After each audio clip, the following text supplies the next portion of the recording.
बिहार सरकार के माध्यम से शिक्षकों का ऐच्छिक तबादला जो है वो प्रक्रिया शुरू करने की बात जो है वो सॉफ्टवेयर के माध्यम से करने की सरकार की तैयारी हो चुकी है। सॉफ्टवेयर पर हालांकि काम चल रहे हैं और शिक्षा विभाग तबादले का जो मैटर है वो दरअसल पहले के जो तबादले के नियम है 2020 के नियम के अकॉर्डिंग कि सरकार कम से कम दिव्यांग कैंडिडेट, फीमेल कैंडिडेट, इनको स्पेशल प्रोविजंस के तहत तबादले करते थे।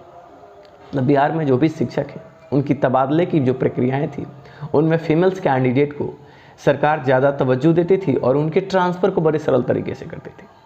और उसमें दिव्यांग मतलब PH OH के जो भी सारे कैंडिडेट हैं उनको सरकार ज़्यादा रिलीफ देती थी और तबादले करती थी।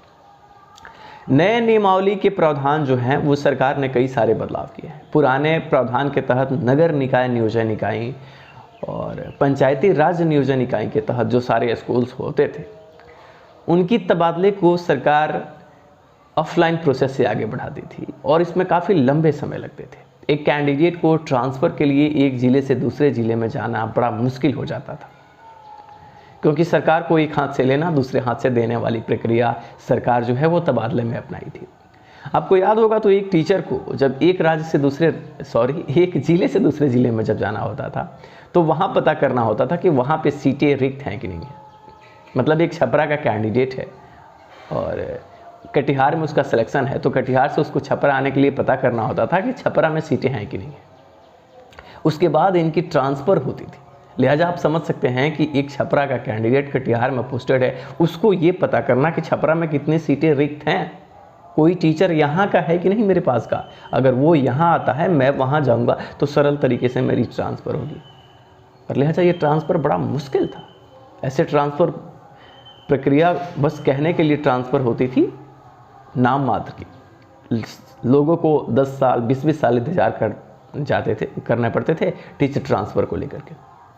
हाँ, उसमें ये चीज़ें थी कि जो फीमेल्स कैंडिडेट होती थी हैं उनको बड़े सरल तरीके से टीचर ट्रांसफ़र में मौका मिल जाता था, क्योंकि उनको सरकार ज़्यादा प्रोविजंस उनके लिए तैयार की थी और उन्हें बड़े आसानी से टीचर ट्रांसफ़र उनके लिए सरल हो जाता था।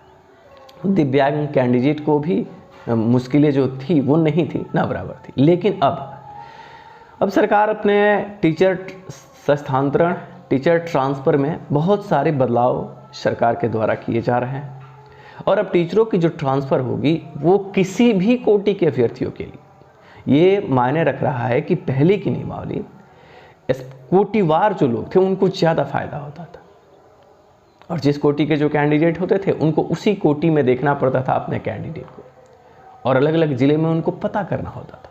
लेकिन अब नए प्रावधान के तहत टीचर ट्रांसफ़र की बदलाव में सरकार जहाँ पे जितने टीचरों की रिक्त पदें होंगी वहाँ उनका पूरा प्रक्रिया जो है वो वेब पोर्टल पे अपलोड करेगी। अब अगर आप पटना के हैं और अगर आपका सिलेक्शन गोपालगंज में हुआ है तो अगर आपको पटना जाना है तो सरकार आपके सामने रिक्तियाँ शो करेंगी और उसके अनुसार आपका ट्रांसफ़र जो होगा वो सरल होगा। खास बात ये होगा कि सारे कैटेगरी के लिए टीचर ट्रांसफ़र का जो मामला है वो पोर्टल के माध्यम से होगा। पोर्टल पे अलग अलग ज़िलों में जितनी रिक्तियां हैं उन सारे रिक्तियों का जो ब्यौरा है वो सरकार अपने पोर्टल पे अपलोड रखेगी और इसके लिए सरकार पूरी तरीके से जो ट्रायल है वो शुरू की है। सॉफ्टवेयर का जो काम है वो चल रहा है, सरकार के माध्यम से कहे जा रहे हैं कि सॉफ्टवेयर की जो पूरी प्रक्रियाएँ हैं उसकी तैयारी जो है वो शुरू हो गई है।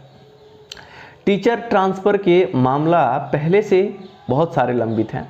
मेरे जानने में से कई सारे टीचर हैं जो टीचर ट्रांसफ़र के लिए कई साल से वेट कर रहे हैं और ताज्जुब की बात यह है कि फीमेल्स कैंडिडेट की भी ट्रांसफ़र नहीं हो पाई है। मेल कैंडिडेट्स को तो दिक्कत होती थी ही क्योंकि उनकी प्रोसेस के तरीके बहुत अलग थे। फीमेल्स कैंडिडेट की भी ट्रांसफ़र नहीं हो पाई।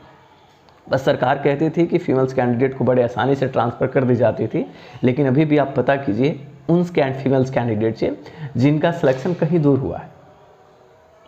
अगर उनका सिलेक्शन 2 डिस्ट्रिक्ट 3 डिस्ट्रिक्ट मतलब अपने होम डिस्ट्रिक्ट से अलग हो तो उनका भी ट्रांसफ़र जो है वो हुआ ही नहीं है।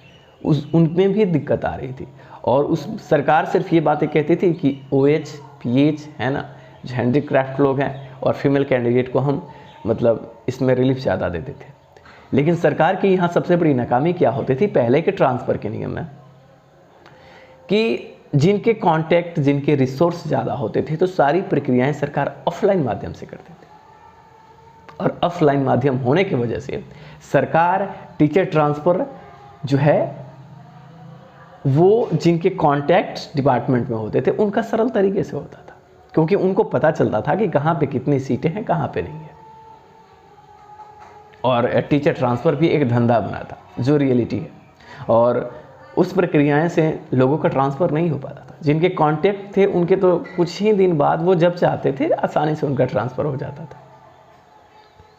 ये चीज़ें पुराने नियमावली में ये थी, और इसीलिए आप देखिएगा कि बिहार के आप अपने आसपास के टीचर को देखिए, पता चलेगा कि कहीं से कोई पूर्णिया का टीचर आपके बगल में है, तो कभी आरा का, तो गया के हैं तो आप सुने सिवान का है ना, आप देखिए अररिया का। ऐसे प्रॉब्लम जो है वो हमारे टीचर ट्रांसफ़र में रही है। लेकिन अब जो है ये चीज़ें जो है वो निष्पक्ष होगी। हालांकि टीचर ट्रांसफ़र में अभी भी थोड़ा झोल मटोल तो रहेगा ही, क्योंकि सरकार पूर्णतः टीचर ट्रांसफ़र के मामला जो है वो ख़त्म नहीं कर सकते, चाहे वो सॉफ्टवेयर पोर्टल बनाए या कुछ भी बनाए। पोर्टल एक जरिया होता है हमें वहाँ तक जाने का, लेकिन ऑफलाइन डॉक्यूमेंट वेरिफिकेशन, हर एक जो प्रोसेस है वो ऑफलाइन के माध्यम से ही होता है। लेकिन नए प्रावधान, नया नियम जो होगा शिक्षक स्थानांतरण का, ऐच्छिक तबादले की, इसमें सरकार बहुत सारे बदलाव कर रही है। पहले तो सरकार सॉफ्टवेयर माध्यम से सारे लोगों से एप्लीकेशन लेगी। सरकार सीटों का ब्यौरा है वो जिलावार आपके पोर्टल पे अपलोड करेगी, पोर्टल के माध्यम से आपसे फॉर्म सबमिशन कराएगी।